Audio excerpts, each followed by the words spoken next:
Olha, partidos alinhados ao Estado do Egito, governado por Abdel Fattah el-Sisi, convocaram manifestações para sexta-feira em apoio aos palestinos, mas defendendo a decisão do presidente egípcio de manter a fronteira com Gaza fechada. Essas são as primeiras manifestações maciças permitidas pelo governo desde que el-Sisi assumiu o poder em 2014. Na última década, as proibições a protestos e a brutal repressão das forças de segurança minaram os atos no país. Eu quero aproveitar e conversar até com o Luca Bassani, o nosso correspondente internacional. Luca, inclusive, Egito, que pode protagonizar amanhã a abertura dos portões para a passagem de suprimentos de ajuda humanitária àquela região. E aí a possibilidade dessa manifestação também nesta sexta-feira, que defenderia os palestinos, mas pede que os portões se mantenham fechados. E agora?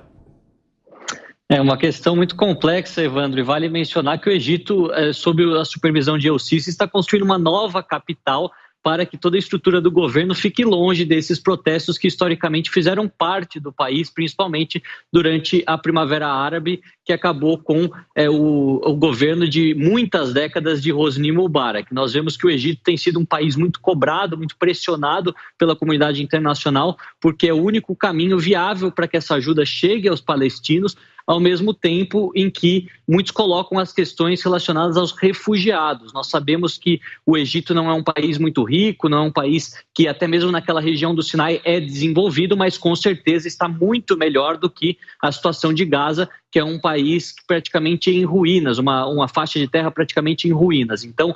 temos que ver como que esses atores regionais vão trabalhar, lembrando que o rei da Jordânia, Abdullah II, esteve aqui na Alemanha durante essa semana e também foi muito enfático, dizendo que nem ele, nem o Egito e nem os países árabes vão aceitar o deslocamento de milhões de palestinos, seja para o Egito, seja para a Jordânia, que isso estaria ultrapassando a linha do aceitável. Foi uma declaração muito forte e que já deixou claro que nenhum dos países árabes ou quer arriscar a sua segurança interna ou quer simplesmente ver esse deslocamento acontecendo, lembrando que há várias vertentes, aqueles que dizem que é mais uma questão sobre os problemas de segurança que pode representar infiltrados do Hamas, como já aconteceu no passado com outros grupos radicais no Líbano e na Síria, como também uma própria questão econômica, não querer ter esse peso de sustentar os refugiados que muitas vezes deixaram tudo para trás e têm que começar uma vida nova, muitas vezes com a ajuda desses governos. É uma questão que vai se desenrolar bastante.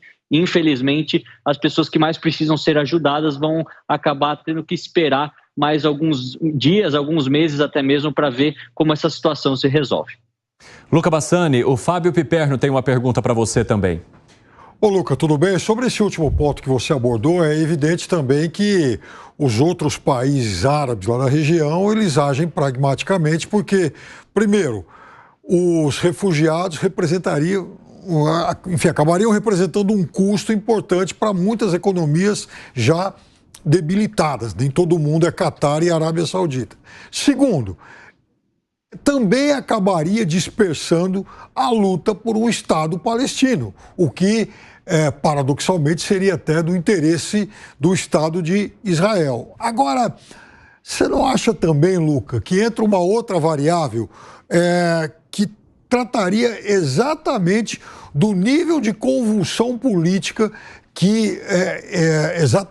essa dispersão palestina poderia provocar, uma vez que há agrupamentos, há campos de refugiados palestinos em vários desses países, Líbano, Turquia, Omã, enfim, Jordânia,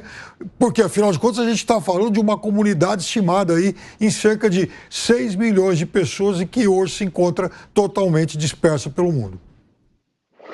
Piperno, você levantou dois pontos muito válidos. O argumento, inclusive, levantado pelos países árabes é que esse deslocamento forçado do povo palestino das terras que ficaram acordadas como terras palestinas, seja Cisjordânia, seja Gaza, significaria dar para Israel